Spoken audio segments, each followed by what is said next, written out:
नमस्कार, मैं हूं संदीप चौधरी। आज की इस वक्त की बड़ी खबर, जिस बातों को लेकर कयासों का बाजार जबरदस्त तरीके से गर्म था पिछले कुछ दिनों से, आज वो हो ही गया। मोदी मंत्रिमंडल में फेरबदल और विस्तार किया गया और आज 7 बजे के बजाय 8 बजे सबसे बड़ा सवाल में हम इसी पर चर्चा करने वाले हैं। और कल मैंने आपको बताया था यह मोदी 3.0 होने वाला है और वही हुआ। 43 लोगों ने मंत्री पद की और गोपनीयता की शपथ ली। बड़ा फेरबदल हुआ है, आमूलचूल परिवर्तन किए गए मंत्रिमंडल में। और इसमें खास बात यह समझने की बात है, जो 5 बड़े मंत्री पद होते हैं, सीसीएस जिसे हम कहते हैं, गृह मंत्री, रक्षा मंत्री, वित्त मंत्री, विदेश मंत्री, इन मंत्रियों को नहीं छेड़ा गया है। लेकिन और जो बड़े मंत्री हैं, 12 मंत्री, उनकी छुट्टी कर दी गई। और जिनकी छुट्टी की गई उनमें रविशंकर प्रसाद बड़े मंत्री थे, सरकार का पक्ष आपके हमारे सामने हमेशा रखते थे, सरकार का बचाव करने में सबसे मुखर चेहरा। कानून मंत्री थे, संचार मंत्री थे और आईटी मंत्री थे। प्रकाश जावड़ेकर की छुट्टी हो गई, इंफॉर्मेशन एंड ब्रॉडकास्टिंग मिनिस्टर थे, पर्यावरण मंत्री भी थे और साथ ही साथ हेवी इंडस्ट्रीज मिनिस्ट्री का भी जिम्मा उनके कांधों पर था। थावरचंद गहलोत का तो कल इस्तीफा हो गया था। रमेश पोखरियाल निशंक शिक्षा मंत्री अब नहीं रहेंगे। डॉक्टर हर्षवर्धन पिछले 1.25 साल में जिस मुश्किल दौर से हम गुजरे, कोरोना काल में, सबसे अहम जिम्मेदारी डॉक्टर हर्षवर्धन की थी, उनकी भी छुट्टी कर दी गई है। और उनकी ही नहीं, उनके सहयोगी राज्य मंत्री अश्विनी चौबे भी मंत्री पद से रुखसत कर दिए गए हैं। सदानंद गौड़ा भी अब मंत्रिमंडल में जगह नहीं मिलेगी उन्हें। तो यह तो बड़े चेहरों की बात हो गई। जो 43 नए चेहरे आए हैं उनमें 15 कैबिनेट मंत्री हैं और इनमें श्री नारायण राणे, सर्बानंद सोनोवाल, डॉक्टर वीरेंद्र कुमार, ज्योतिरादित्य सिंधिया, आरसीपी सिंह जो कि जेडीयू के राष्ट्रीय अध्यक्ष हैं, अश्वनी वैष्णव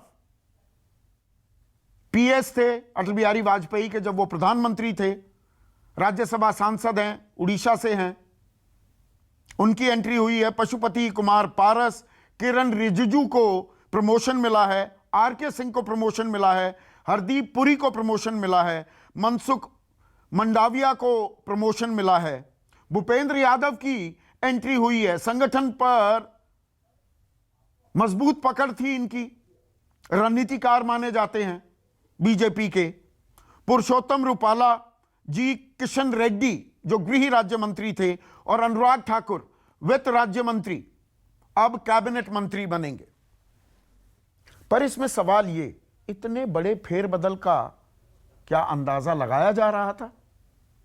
सवाल ये थे, कॉस्मेटिक चेंजेस होंगे क्या, कुछ राजनीतिक संदेश दिए जाएंगे, या दरअसल जिस मुश्किल वक्त में हम जी रहे हैं, अर्थव्यवस्था डगमगा गई है, बेरोजगारी 9 से 10% के करीब है, लोगों की तनख्वाहें घट रही हैं, नौकरियां छट रही हैं, 23 करोड़ लोग गरीबी रेखा से नीचे चले गए, 4 लाख लोगों की मौत हो गई कोरोना काल में, बेड की कमी से हमें जूझना पड़ा, ऑक्सीजन की किल्लत, वेंटिलेटर की उपलब्धता पर सवाल, दवाइयों की कालाबाजारी और साथ ही साथ 7 महीने से चल रहा किसान आंदोलन। बहुतेरे सवाल उठने लगे थे। तो उन सवालों का जवाब क्या प्रधानमंत्री नरेंद्र मोदी ने इस कैबिनेट फेरबदल में खोजने की कोशिश की है? यह मोदी 3.0 है और सिर्फ अर्थव्यवस्था की बात नहीं है, देश के हालात की बात नहीं है। कोई भी इतना बड़ा फैसला जब लिया जाता है उसमें राजनीति भी होती है। और 6 महीने के बाद से एक बार फिर 2.5 साल तक 2014-24 के लोकसभा चुनाव तक एक के बाद एक सिलसिलेवार तरीके से राज्यों के विधानसभा, अहम महत्वपूर्ण राज्यों के विधानसभा चुनाव भी होने वाले हैं। शुरुआत होगी यूपी, उत्तराखंड, पंजाब, मणिपुर, गोवा, उसके बाद गुजरात, फिर राजस्थान, मध्य प्रदेश, छत्तीसगढ़। तो वहां भी संकेत और संदेश देने हैं।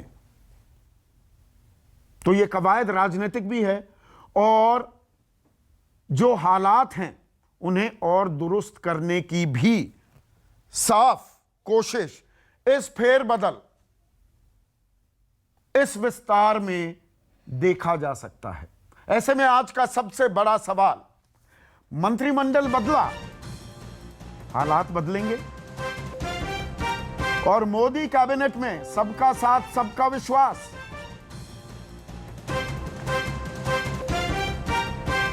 और यह सवाल इसलिए कि बिहार, उत्तर प्रदेश, महाराष्ट्र, कर्नाटक, इन राज्यों की गूंज सुनाई दी इस कैबिनेट फेरबदल में, इनकी मौजूदगी दर्ज हुई।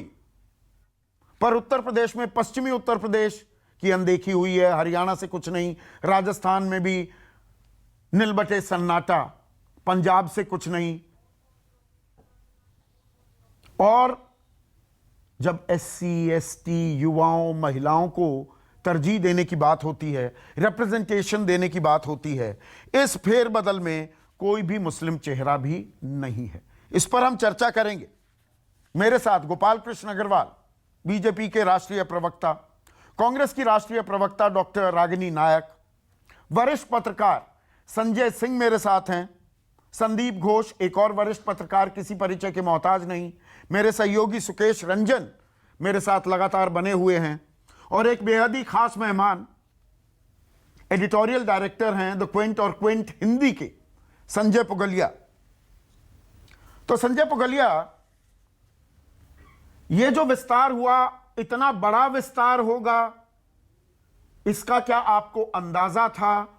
और इस विस्तार स्ट्रोक फेरबदल से क्या संकेत और संदेश राजनीतिक और प्रशासनिक, देश की मौजूदा हालात को लेकर क्या मैसेजिंग आप पाते हैं?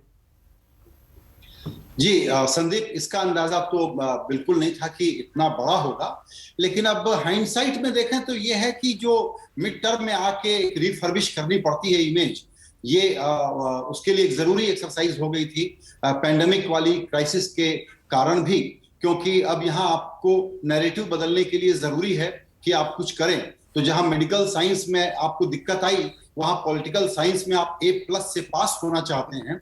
और राजनीतिक मतलब इसका सिर्फ एक ही है कि ये जो पार्टी है, इस पार्टी का पहला और सबसे जरूरी और शायद आखिरी फोकस रहता है चुनाव जीतना, अगला चुनाव जीतना, बार बार चुनाव जीतना।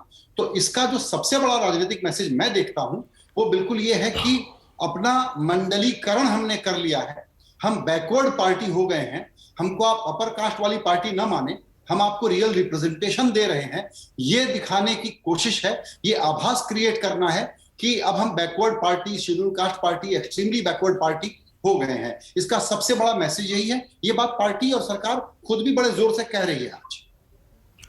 तो ये मंडलीकरण हो गया बीजेपी का, ये तो राजनीतिक संदेश। लेकिन जो मौजूदा हालात हैं देश के, और आप ताल कितनी भी ठोकते रहिए, बीजेपी नैरेटिव अच्छा क्रिएट करती है, लेकिन हम मुश्किल दौर में हैं।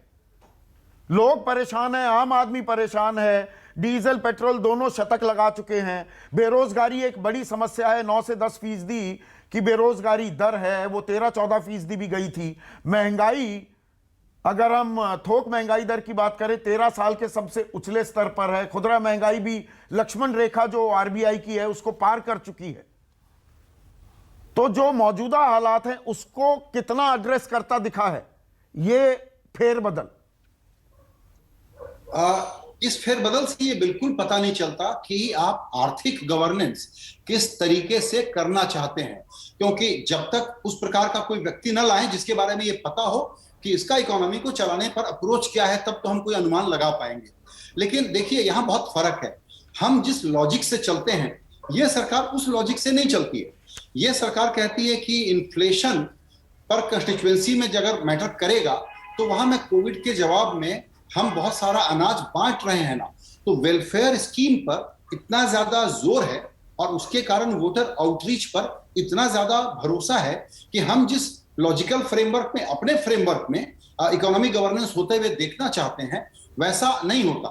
जो होता है वो ये है कि जैसे आज ये कहा गया कि डिपार्टमेंट ऑफ पब्लिक एंटरप्राइजेस जो है हेवी इंडस्ट्री मिनिस्ट्री से निकाल करके अब उसको वित्त मंत्रालय में डाल दिया जाए, तो पिंक पेपर की अच्छी हेडलाइन आज हम बनाएंगे कि देखिए डिसइन्वेस्टमेंट की तरफ एक बड़ा कदम बढ़ गया, एसेट मोनेटाइजेशन होगा, उससे पैसे आएंगे। कल बाजार फिर बम बम हो जाएगा। निफ्टी 15,800 पर है, 53,000 सेंसेक्स है। वो काला सूट गुलाबी अखबार वाले कहेंगे कमाल हो गया। बिल्कुल इसी प्रकार एक और बड़ी इंटरेस्टिंग गुगली है जिसको मैं अभी समझने की ही कोशिश कर रहा हूं। कोऑपरेशन डिपार्टमेंट या मिनिस्ट्री जो एक अलग कहा जा रहा है कि कोऑपरेशन एक अलग क्या है, सहकार से सिद्धि तक, ये एक बहुत इंटरेस्टिंग प्रयोग है और इसको भी मैं कहीं ना कहीं वेलफेयर स्कीमों की डिलीवरी से जुड़ा हुआ देखता हूं। लेकिन अभी इसके मैकेनिक्स समझने पड़ेंगे कि क्या डिजाइन है, क्योंकि कोऑपरेटिव का काम ज्यादातर राज्य सरकारों का होता है। केंद्र सरकार इसमें क्या एक अपेक्स मैकेनिज्म लाएगी, ये बहुत इंटरेस्टिंग होगा, वॉच कर। पर संजय, मैं इसीलिए आपसे ये पूछ रहा हूं, देखिए अर्थव्यवस्था दिक्कत में है और ये कोई सरकार की करनी नहीं है। एक वैश्विक महामारी आई है, हम उसके संकट में हैं, दिक्कत में है आम आदमी, कारोबारी भी दिक्कत में है। इंडिया इंक बोलता नहीं है, बंद कमरे में आपको सारी बातें वो बताते हैं मुंबई में। पर सीसीएस का मैंने इसीलिए जिक्र किया, वित्त मंत्री वही हैं, रक्षा मंत्री वही हैं, विदेश मंत्री वही हैं, गृह मंत्री वही हैं, ये लोग तो वही हैं।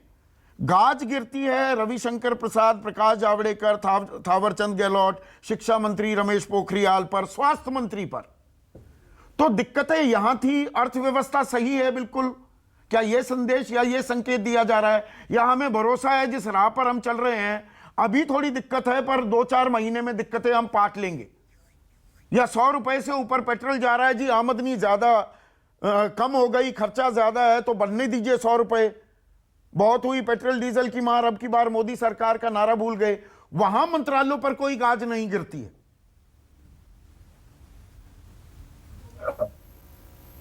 ब्रॉडली सहमत हूं। वो इसलिए है कि तेल के दाम अभी और बढ़ेंगे, महंगाई अभी और बढ़ेगी, लेकिन चूंकि मैं वेलफेयर से काम चला रहा हूं तो आप इकोनॉमिस्ट लोग परेशान होइए, गरीब आदमी को मैं मैनेज कर लूंगा, ये इस सरकार का आत्मविश्वास है। दूसरी बात यह है कि अगर इकोनॉमी में जब तक ग्रोथ के लिए आप खूब पैसा नहीं डालोगे और लोगों को पैसा नहीं दोगे जिससे वो खरीदारी शुरू करेंगे, तब तक होगा नहीं। लेकिन सरकार का डायरेक्ट स्टिमुलस पे, सरकारी खजाने से स्टिमुलस पे कोई भरोसा नहीं है, वो ये काम नहीं करने वाले, ये हम कई सालों से इसको हम देख चुके हैं। इसलिए अभी जो इनकम घटी है, नौकरियां गई हैं और लोगों के पास पैसे नहीं हैं और बहुत मुश्किल हालात हैं, महंगाई बहुत बढ़ रही है। ऐसे में जो इकोनॉमिक गवर्नेंस के आपके लॉजिकल आर्ग्यूमेंट हैं, जो हमारे लॉजिकल आर्ग्यूमेंट हैं, ये सरकार उस इकोनॉमिक आर्ग्यूमेंट से नहीं चलती है, उस पर इसका भरोसा नहीं है। इसलिए अगर आप कहते हैं कि हालात कैसे हैं इकोनॉमी के, बहुत खराब हैं, क्या ये रिशफल उसको एड्रेस करता है? नहीं करता। संजय सिंह, जो यहां पर संजय पुगलिया कह रहे हैं, मंडलीकरण तो होता दिखा, राजनीतिक संकेत संदेश बिल्कुल प्रॉपर दिए गए हैं। जहां चुनावी घमासान अब शुरू हो जाएगा अगले साल से, उन्हें एड्रेस कर दिया गया। लेकिन असल जो गवर्नेंस का मुद्दा था और मिनिमम गवर्नमेंट मैक्सिमम गवर्नेंस के फलसफे पर जब 2014 में अपना सफर शुरू किया था मोदी सरकार ने, क्या उसमें अब आप एक मेजर बदलाव देख रहे हैं? देखिए, अभी तो एक्सपेंशन हुआ है, इसके बाद इसका दूसरा पार्ट जब आएगा, पोर्टफोलियो डिस्ट्रीब्यूशन का, जो एग्जिस्टिंग मंत्री हैं उनके मंत्रालयों के बदलाव का, या कौन किस मंत्रालय में रहता है, उसके बाद दूसरी वाली बात आपकी शुरू होगी कि गवर्नेंस पे इसका क्या इम्पैक्ट होगा। कोई भी राजनीतिक दल, डेमोक्रेसी में एक राजनीतिक दल सत्ता में होती है तो राजनीतिक समीकरण उसके जैसे बनते हैं उसको साधने की कोशिश करती है, ये एक्सेप्टेड फैक्ट है, इसमें कोई बुराई नहीं होती। टिल सच टाइम वो किसी एक्सट्रीम पे जा करके कोई एक अलग इस तरह का कोई चीज पेडल करने की कोशिश हो जो जनमानस पे खरा नहीं उतरता है। आज का जो एक्सपेंशन है अभी का, जो जिसमें 2 बड़े मैसेज आए हैं अभी तक। नॉर्मली कल जब बात कर रहे थे आप, तो इंडिविजुअल सेंट्रिक, इंडिविजुअल्स बड़ा न्यूज बनाते थे। ऑफ कोर्स जो लोग मंत्रिमंडल से हटे हैं उसमें कई बड़े नाम, कोई सरप्राइजिंग भी है, जैसे रविशंकर प्रसाद और प्रकाश जावड़ेकर, वो ज़्यादा सरप्राइजिंग है। बाकी लोग के बारे में बहुत सारे राष्ट्र आप बता सकते हैं। एक तो राज्यपाल हो गए, वो उनको राज्यपाल बनना था, और चूंकि वो दलित कम्युनिटी से आते हैं तो उनके एवज में 2 दलित चेहरे जो हो सकते हैं वो सरकार में आए। उसके बाद कुछ और भी आए जिन पे आप बात करेंगे कि एज का जो फैक्टर है, या बाकी संप्रदाय समुदाय यहाँ वहाँ जातिगत और एरियाज का जो फैक्टर होता है। जो लार्जर मैसेजिंग है, ये अभी का जो पार्ट 1 है, जो एक्सपेंशन रिसफल का पार्ट तो दूसरा आएगा, पोर्टफोलियो डिस्ट्रीब्यूशन का, उस पर निगाहें हैं, वो देखते हैं किसको क्या मिलता है। हाँ, उसमें देखिए, कभी भी एक्सपेंशन से जो इशू आप, जिन इश्यूज को आपने उठाया कि ये 4-5 मुद्दे हैं, क्या उसको एड्रेस करता है, वो एक्सपेंशन कभी भी उसको एड्रेस नहीं करता। वो एक गवर्नेंस का इशू है, जो टाइम के हिसाब से आपको पता चलेगा कि वो इशू एड्रेस होता है कि नहीं होता है। वो सिर्फ समय के हिसाब से आपको पता चल सकता है। इसमें कोई दो मत नहीं है कि एक बहुत ही मुश्किल दौर से देश और सरकार और जनता सभी लोग उस मुश्किल दौर से गुजरे हैं। उस मुश्किल दौर के बाद सरकार क्या करती है, इसमें जो मैसेज दिया गया है वो एक तो है कि परफॉर्मेंस बेस्ड, अब भले ही आप उस पर जितना डिबेट करें कि परफॉर्मेंस बेस्ड है या परसेप्शन मैनेजमेंट नहीं, है, डंडा तो ये चला है ना। राजनीतिक पार्टी दोनों चीज अप्रेजल एक तरह की ताकीद, एक तरह की चेतावनी जिनके मंत्रालय नहीं भी गए हैं उनके लिए भी है ना संजय सिंह, कि देखिए बड़े से बड़े लोगों को भी छुट्टी की जा सकती है। बिल्कुल, देखिए इसमें 2 चीजें होती हैं, एक परफॉर्मेंस अप्रेजल होता है और दूसरा परसेप्शन मैनेजमेंट होता है। और तीसरी बात जो आप कह रहे हैं कि जो एग्जिस्टिंग लोग, नए लोग आए हैं, 43 नए लोग आए हैं, और जो लोग पहले से रह गए हैं या जो लोग आज खुश हैं, उनके लिए भी एक मैसेज है कि कोई भी इंडिस्पेंसेबल नहीं है, कोई भी जा सकता है, क्योंकि ये सरकार नरेंद्र मोदी के नाम पे जो लोग चुन करके जो आए हैं, वो नरेंद्र मोदी के नाम पे चुन करके आए हैं। अगर आप डिलीवरी नहीं करते हैं उस मुताबिक, तो आपकी डिलीवरी नहीं करते हैं, तो डिलीवरी को लेकर चिंताएं तो साफ अब ये एक्सेप्ट की जा रही हैं कि डिलीवरी में कहीं ना कहीं दिक्कत है। इस फेरबदल का एक बड़ा संकेत तो ये है कि हां कुछ परेशानियां हैं, इसीलिए बड़े लोगों की भी छुट्टी हुई है। देखिए एक आध महीने तक इस पे माइंड एप्लीकेशन हुआ है, ये ओवरनाइट एक्सपेंशन नहीं हुआ है, ये आमूल चूल बदलाव करने की कोशिश है। 43 लोगों को जब आप एलिवेट करते हो, कुछ को और कुछ को नए लेके आते हो और कुछ को ड्रॉप करते हो, तो उससे साफ साफ ये पता लगता है कि आपने पूरे घर के बदल डालूंगा वाला थियरी अपनाई है कि सब बदल देंगे जी। और एक परसेप्शन जो मोटे तौर पे बना है, आदमी नरेंद्र मोदी सरकार के खिलाफ बोलने लगा है, तो उसको एक डिफ्लेक्ट करने की भी कोशिश होती है। आपने ब्रॉडली इकोनॉमिक गवर्नेंस पे बात की है, जो नरेंद्र मोदी का फोकस है वो डिलीवरी मैकेनिज्म पे है। वही जो संजय कह रहे थे कि मंडलीकरण हो गया, और जो हाशिए पर पड़े लोग हैं कि उन तक पहले माल पहुंचाना। जो मैं बार बार कहता हूं कि जो उनका एक फोकस्ड एरिया है, जो उनकी कॉन्स्टिट्यूएंसी है, जो डायरेक्ट बेनिफिशियरी हैं, वो नरेंद्र मोदी के हिसाब से वो करोड़ों में हैं, और उन तक हमारा डिलीवरी मैकेनिज्म कैसे ठीक पहुंचे।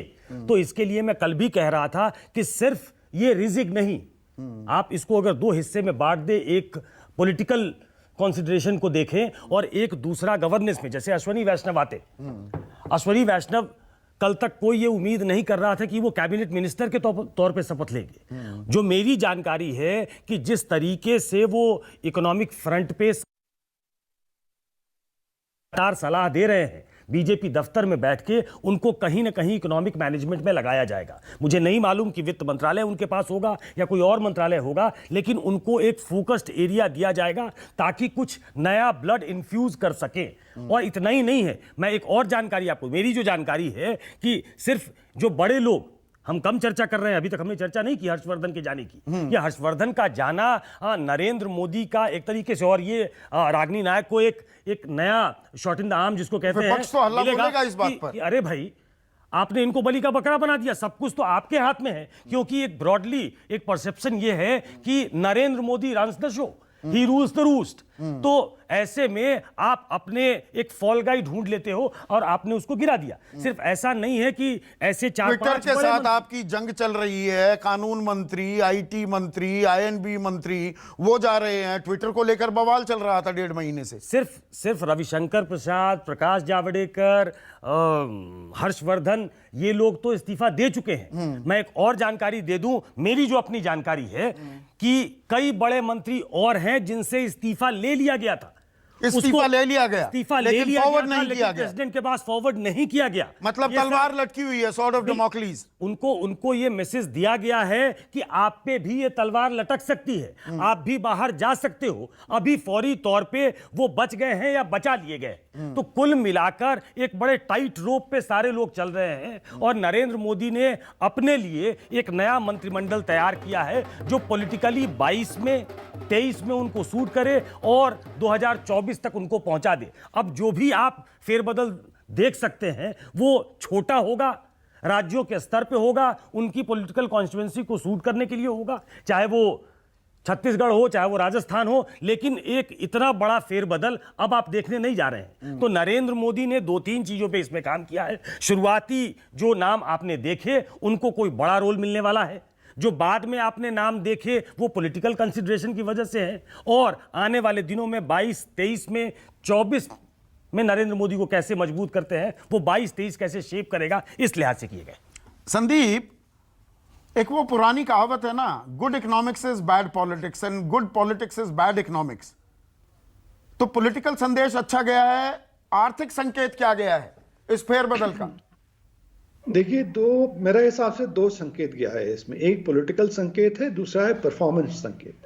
आपने जो कह रहे थे कि कुछ चीज है इकोनॉमिक्स में जो इनका कंट्रोल में नहीं है, जो हो रहा है वो होगा, लेकिन एक परसेप्शन बना था गए 2-3 महीने से कि government is not performing, government का इसके ऊपर their control has gone. So therefore सबसे बड़ा संकेत है कि परफॉर्मेंस पे हम प्रीमियम रखते हैं। जो अंडर परफॉर्म कर रहे हैं उसको जितना भी हमारा करीबी हो, जितना भी संघ के करीबी हो, उसको जाना पड़ेगा, क्योंकि हमारा परफॉर्मेंस में कोई कॉम्प्रोमाइज नहीं है, वो नॉन निगोशिएबल है। सो ये एक स्ट्रांग मैसेज।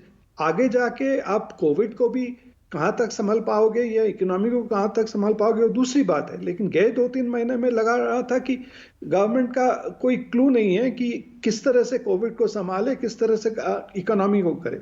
तो अब भी उसमें एक सेंस ऑफ पर्पस, एक सेंस ऑफ नहीं, कंफ्यूजन तो थी वैक्सीनेशन पॉलिसी को लेकर ही। अब फ्री वैक्सीनेशन आज शुरू भी कर दो, पर सुप्रीम कोर्ट की फटकार लगी। आर्बिट्ररी एंड इरैशनल जब कहा तो उसके बाद आए 21 जून से फिर यूनिवर्सल वैक्सीनेशन शुरू हुई, फ्री यूनिवर्सल वैक्सीनेशन। उसमें मैं नहीं जानना चाहता हूँ। एक कारण से मेरा खुद का जो ये रविशंकर प्रसाद, आप लोग बोलते हैं ट्विटर के साथ बहस के लिए उसका ये गया, मेरे हिसाब से law ministry has been a weak link of this government.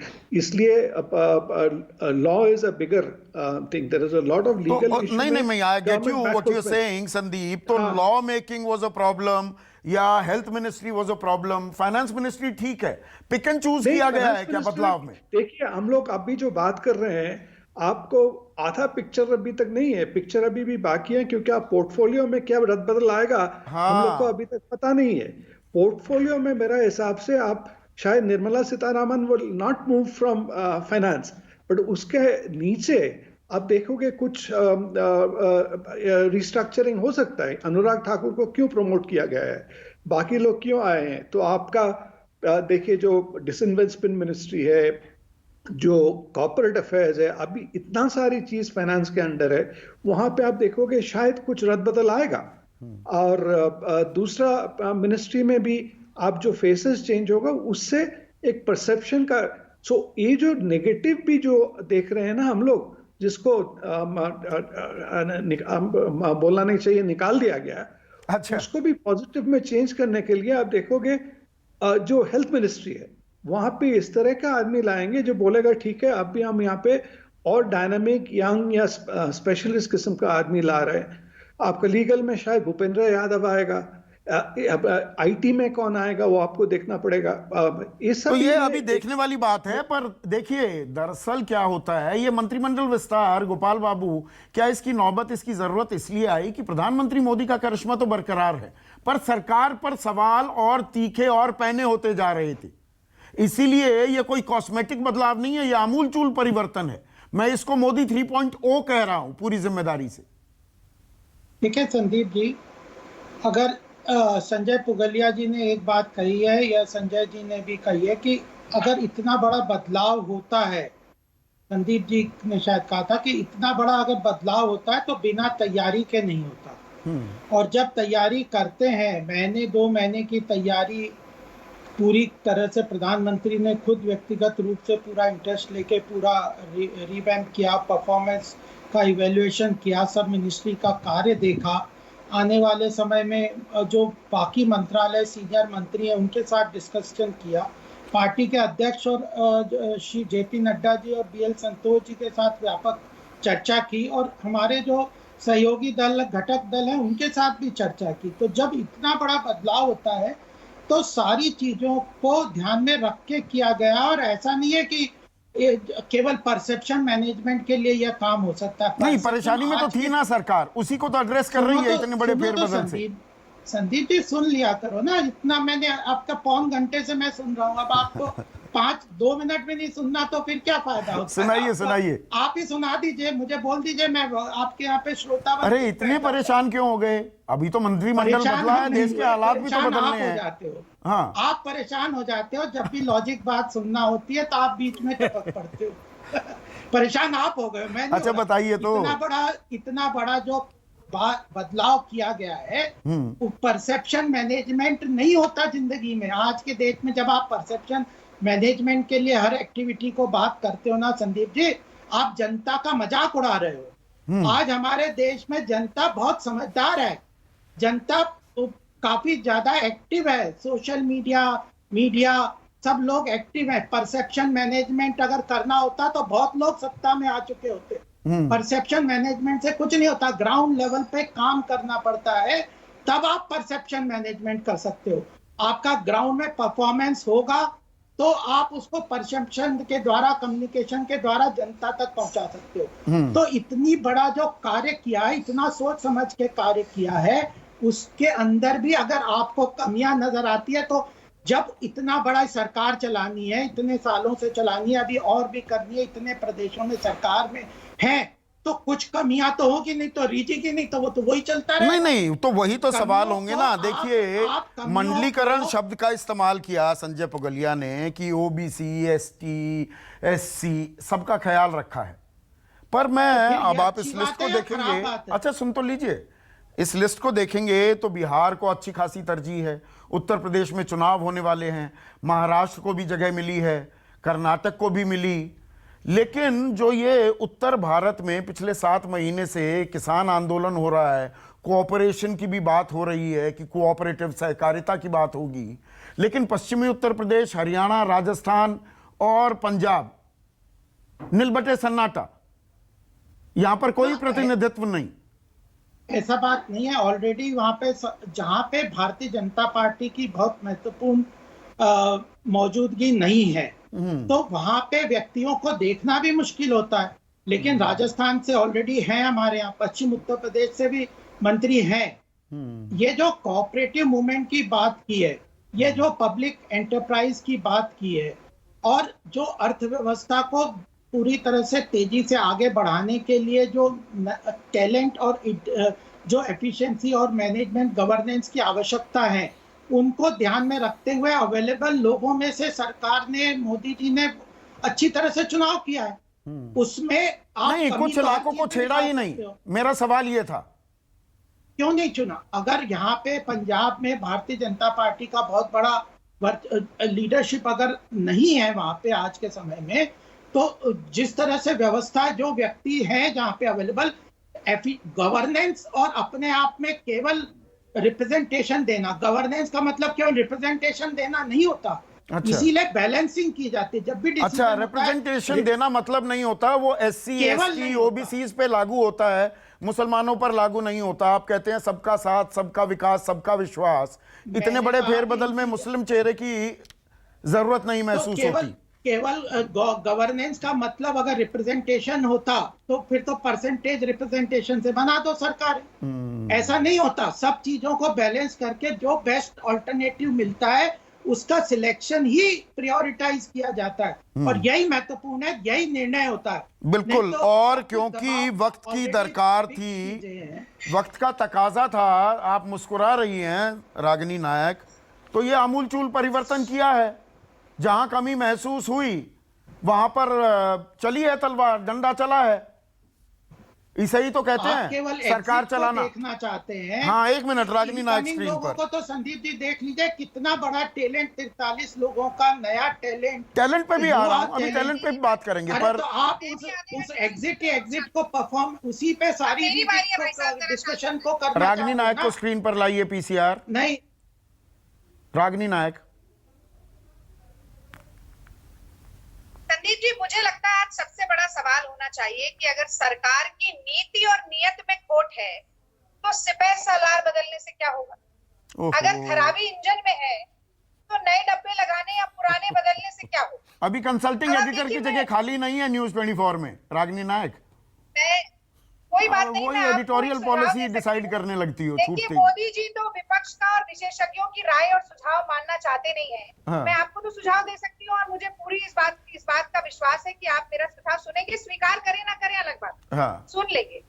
तब आगे बढ़ती हूँ। देखिए, मैं चाहती थी कि आज बधाई देकर शुरुआत करूं जो नए मंत्री बने हैं, पर मैं क्या करूं। मैं जानती हूँ और देश की जनता जानती है कि असल में ये सरकार तो 1.5 व्यक्ति चला रहे हैं, एक मोदी जी और आधे अमित शाह जी। तो जब भी उन्हें अपनी छवि धूमिल होती हुई लगती है तो वो किसी को बनाने और किसी को मिटाने की कवायद शुरू कर देते हैं।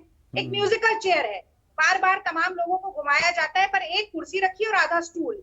एक पे मोदी जी बैठेंगे, एक पे अमित शाह जी बैठेंगे, बाकी सब लोग जो हैं वो कहीं ना कहीं अच्छा, आपकी विफलताओं सरकार पर कितने टीका लोग बोलने चलाते के लिए थे नए रागिनी? तरह जो ढूंढे जाएं। वहां भी 1.5 लोग थे, एक सोनिया गांधी, आधे मनमोहन सिंह। वहां थोड़ा देखिए, उल्टा था। मैं अब उसका जवाब देती हूँ आपको। देखिए, मनमोहन सिंह जी अपने मंत्रिमंडल का चुनाव करते थे सबका राय मशवरा लेकर, उसमें सोनिया गांधी जी भी शामिल थी, पार्टी के भी बहुत सारे लोग शामिल थे, वरिष्ठ नेता कांग्रेस पार्टी के शामिल थे। लेकिन कम से कम ऐसा नहीं होता था कि जेपी नड्डा जी हिमाचल प्रदेश में रह गए, भारतीय जनता पार्टी के अध्यक्ष हैं, अमित शाह जी ने मीटिंग कर ली, मोदी जी ने मीटिंग कर ली, फेरबदल कर लिया। वही मैंने कहा, 1.5 लोगों की सरकार है, किसी और से विचार विमर्श करने की कोई जरूरत नहीं है। और एक वीडियो भी हमने देखा था, बड़ा वायरल हुआ था, मोदी जी और अमित शाह जी मीटिंग में जा रहे हैं भारतीय जनता पार्टी के कार्यालय में, जेपी नड्डा जी आगे जाना चाहते थे तो उनका हाथ पकड़ के पीछे कर देते। हिमाचल की जनता देख नहीं रही होगी कि भारतीय जनता पार्टी के अध्यक्ष हैं। 12 मंत्रियों के इस्तीफे ले लिए आपके, तो मंत्री मैं आती हूँ, प्रधानमंत्री की अब नहीं मैं- सुनते थे। यहाँ अब पर मैं- 12 मंत्रियों के इस्तीफे लिए गए हैं ना। हाँ, ठीक है। देखिए, ये वही सरकार है जिसमें एनडीए 1 में राजनाथ सिंह कहते थे हमारी सरकार की, मोदी सरकार की सबसे बड़ी उपलब्धि है इस्तीफे नहीं लिए जाते। इस्तीफा क्यों लिया जा रहा है, ये बड़ा प्रश्न। आप देखिए कि क्या 4 उदाहरण देकर आपको शुरू करती हूँ। देखिए, सबसे पहले स्वास्थ्य मंत्रालय, शिक्षा मंत्रालय, टेलीकॉम, लेबर एंड एम्प्लॉयमेंट, चारों ऐसी चीज हैं जहां पर बड़ी चुनौतियां, ज्वलंत मुद्दे मुंह बाए खड़े हैं देश के सामने। पिछले पूरे 1 साल में, 1.25 साल में कोरोना की कवायद कितनी लस्त और पचर थी, ये इस बात से साबित हो गया कि एमओएस और कैबिनेट का आपको इस्तीफा लेना पड़ गया। शिक्षा मंत्रालय, आपके साथ मैंने कितने डिबेट किए, तमाम निर्णय सुप्रीम कोर्ट लेता था, जेईई नीट की बात हो, सीबीएसई की बात हो, शिक्षकों का और विद्यार्थियों का दोनों का भविष्य अंधकार में डालने का काम किया, इस्तीफा देना पड़ गया। ब्लू टिक की लड़ाई, टीकों की लड़ाई नहीं, ब्लू टिक की लड़ाई, सरदार पटेल की इमारत, इतनी ऊंची मूर्ति पे खड़े होकर नेटवर्क ढूंढो तो फोन में नेटवर्क नहीं मिलता है। टेलीकॉम इंडस्ट्री गर्त में जा रही है, पर व्हाट्सएप और ट्विटर से लड़ना है, इस्तीफा देना पड़ा। तो ये सारी विफलताएं ही है ना। और सबसे महत्वपूर्ण, लेबर एंड अनएम्प्लॉयमेंट ही निकल गया मुंह से, देखिए, क्योंकि अनएम्प्लॉयमेंट इतनी ज्यादा है, बेरोजगारी तो खत्म ही नहीं हो रही, नौकरियों का सृजन नहीं हो रहा है, तो इस्तीफा देना पड़ा। तो बात यह है कि मोदी सरकार की विफलताओं और नाकामियों का प्रत्यक्ष प्रमाण है कि 43 मंत्रियों को शपथ दिलानी पड़ी। और मैं कहूंगी, दूध पीता बच्चा जिसे राजनीति का र भी नहीं आता, वो ये समझ जाएगा कि ये मोदी जी की छवि सुधार कार्यक्रम है। और 2 चीजें और जल्दी से ऐड करती, एक तो दल बदलू लोग घर वापस न जाएं, तो डिफेक्टर अकोमोडेशन एक्सपेंशन होना बहुत जरूरी था। और दूसरा घटक दल जैसे अकाली दल है, छिटक छिटक कर जा रहे हैं, घटक दल हाथ छोड़कर जा रहे हैं, नाराज हो रहे हैं, तो उनको किस तरीके से हम अपीज करें, इसके लिए एक अपीजमेंट एक्सपेंशन प्रोग्राम भी इन्होंने किया। तो आज मैं सुबह से कल से सुन रही हूँ, संदीप जी जल्दी से खत्म करूंगी, बड़े बड़े विशेषज्ञ आके बोल रहे हैं कि जातिगत समीकरण सेट हो रहे हैं। कोई कह रहा है कि चुनावी समीकरण सेट हो रहे हैं, कोई कह रहा है कि गठबंधन के समीकरण सेट हो रहे हैं, पर क्या किसी ने भी ये समीक्षा की कि इस देश के जो जनमुखी मुद्दे हैं, विकास से संबंधित मुद्दे हैं, वो कहीं सेट हो रहे हैं? आज देश में एक मिनट संदीप जी, बस आधा सेकंड और। ठीक है, ना हो गया। संजय पुगलिया अब स्क्रीन पर। संजय पुगलिया, मतलब कुछ बातों की एक्सेप्टेंस है, कुछ बातों को लेकर अभी भी रिजिडिटी है क्या सरकार में? इस फेरबदल क्या ये भी संकेत दे रहा है? कुछ बातें मान ली हैं कि हाँ परेशानी थी, स्वास्थ्य मंत्रालय में परेशानी थी, शिक्षा मंत्रालय में रायता जो फैला, बच्चों की सांसें जो अटकी रही, वहाँ पर दिक्कत थी, पर कुछ जगह अभी भी की दिक्कत है, नहीं दिक्कत नहीं है, क्या ये संकेत? ये जो कुछ लोग नाराज हैं उनको अपीज करने के लिए डॉक्टर हर्षवर्धन की कुर्बानी हुई है। इससे ये मानना कि कोई गलती हुई और इस इंडिविजुअल ने की उसका पनिशमेंट है, मैं इसको एक्सेप्ट नहीं करूंगा, क्योंकि ये पेंडेमिक जैसा कि सब लोग कहते हैं कि सदी में एक बार होने वाली चीज है, और वैक्सीन के बारे में इनकी पॉलिसी और इसके बारे में फैक्ट्स को शेयर न करने की पॉलिसी पूरी तरह से बेनकाब करती है कि आपको इसका मैग्नीट्यूड समझ में नहीं आया, आपने इसकी जीत पहले डिक्लेयर कर दी। इसलिए सारी बात का दारोमदार एक चीज पर है, इकोनॉमी के अलावा और गवर्नेंस के लिए टैलेंट लाने के अलावा, वो ये है कि वैक्सीन आप कितनी जल्दी लगाते हैं। उसमें दसियों बड़ी गलतियां हुई हैं, रिपीटेशन हो जाएगा। जब तक आप वैक्सीन नहीं लगाएंगे तब तक आपकी इकोनॉमी नहीं चलेगी, गरीबी नहीं मिटेगी और गवर्नेंस नहीं हो पाएगा। तो ये जो नए चेहरे हैं, अब मैं नए चेहरों पर संजय आपकी टिप्पणी चाहूंगा। नारायण राणे, सर्बानंद सोनोवाल, ज्योतिरादित्य सिंधिया, ये भी अपने आप में सहयोग है, ये तीनों मूलतः भाजपाई नहीं है। डॉक्टर वीरेंद्र कुमार, अश्विनी वैष्णव एक बड़ा नाम है, किरण रिजिजू का प्रमोशन, आरके सिंह का प्रमोशन, हरदीप पुरी का प्रमोशन। तो आपको लगता है टैलेंट डेफिसिट की एक जो दिख रहा था उसकी भरपाई होती दिखेगी? नहीं, टैलेंट हमेशा होता है, बात है कि आप उसको कितना एम्पावर करके काम करने देते हैं। ये कोई सीक्रेट नहीं है कि ये सरकार बहुत ज्यादा सेंट्रलाइज्ड है, इसीलिए हम मंत्रियों के बारे में देखते हैं, सुनते हैं, जानते हैं कि उनको भी उनके बारे में फैसला बाद में पता लगता है और उसके बाद पब्लिक अनाउंसमेंट करते हैं वो। इसलिए सेंट्रलाइजेशन खत्म होगा क्या इस रिशफल से, इस एक्सपांशन से? I am not sure about it. Gopal ji ने एक बड़ी बात कही है कि बहुत वाइडर व्यापक चर्चा के बाद हुई है ये बात। अगर व्यापक चर्चा है, इसका मतलब कि कंसेंसस और डायलॉग, पार्टी में दोबारा सामूहिक विचार विमर्श और सामूहिक नेतृत्व इन लोगों का कैच फ्रेज हुआ करता था, अगर वो लौट करके आ रहा है तो ये स्वागत की बात है। क्योंकि जब आप सेंट्रलाइज करोगे तो इतने बड़े देश को गवर्न नहीं कर पाओगे, उसी के कारण हम ये दिक्कत देखते आए थे। और दूसरा मेरा ये कहना है कि परफॉर्मेंस के बारे में जो इतने 12 लोगों का इस्तीफा हुआ है, ये परफॉर्मेंस कुछ महीनों में पता चली क्या? 22-24 महीने का हिसाब किताब है ना, 26-28 महीने का हिसाब किताब है ना, और इनके अप्रोच और उसके बारे में पता था। तो 2.5 साल के बाद अगर परफॉर्मेंस का आर्गुमेंट दिया जा रहा है तो ये बात भी डाइजेस्टेबल नहीं है। और ये जो व्यापक चर्चा की बात है सुकेश, कुछ और भी इसमें पहलू हैं। जो इलाकों की मैं बात कर रहा था, अब जेडीयू से उनके राष्ट्रीय अध्यक्ष आरसीपी सिंह को ही जगह मिलती है। वो जेडीयू जो 2019 में एक सीट क्योंकि मिल रही थी, एक मंत्री पद, तो उन्होंने प्रस्ताव को ठुकरा दिया था, वो मान जाते हैं। और जो ये इलाके बिहार, उत्तर प्रदेश, महाराष्ट्र, कर्नाटक या और नॉर्थ ईस्ट को भी अच्छी तवज्जो मिली है, पर कुछ इलाकों को छुआ भी नहीं गया है, यथास्थिति बरकरार है वहां पर। नहीं, मुझे लगता है कि उसके लिए दिमाग में कुछ और होगा। देखिए, नरेंद्र मोदी पार्लियामेंट में ये बात कह चुके हैं कि आप सब कुछ पे सवाल उठा सकते हैं, मेरे पॉलिटिकल एक्यूमेन पे तो सवाल मत उठाइए। तो नरेंद्र मोदी के दिमाग में ये बातें होंगी कि छत्तीसगढ़ में चुनाव होने हैं तो क्या होना चाहिए, राजस्थान में चुनाव होना है तो क्या होना चाहिए। ये दोनों प्रदेश ऐसे हैं जहां कांग्रेस का शासन अभी भी है, तो उसके लिए कुछ अलग से योजना बनाई जाएगी। फौरी तौर पे जो सरकार के सामने दिक्कतें थीं, और ये बहुत दिनों के बाद ऐसा हुआ है, और हम लोगों ने पिछले 5-7 साल में ये पहली बार देखा है कि इस बार जो ये पूरी एक्सरसाइज हुई है उसमें जेपी नड्डा लगातार इन्वॉल्व थे। कई बार बड़ी मीटिंगें हुई हैं, उत्तर प्रदेश में भी भेजा गया और उत्तर प्रदेश की चीजों को भी यहां डिस्कस किया गया।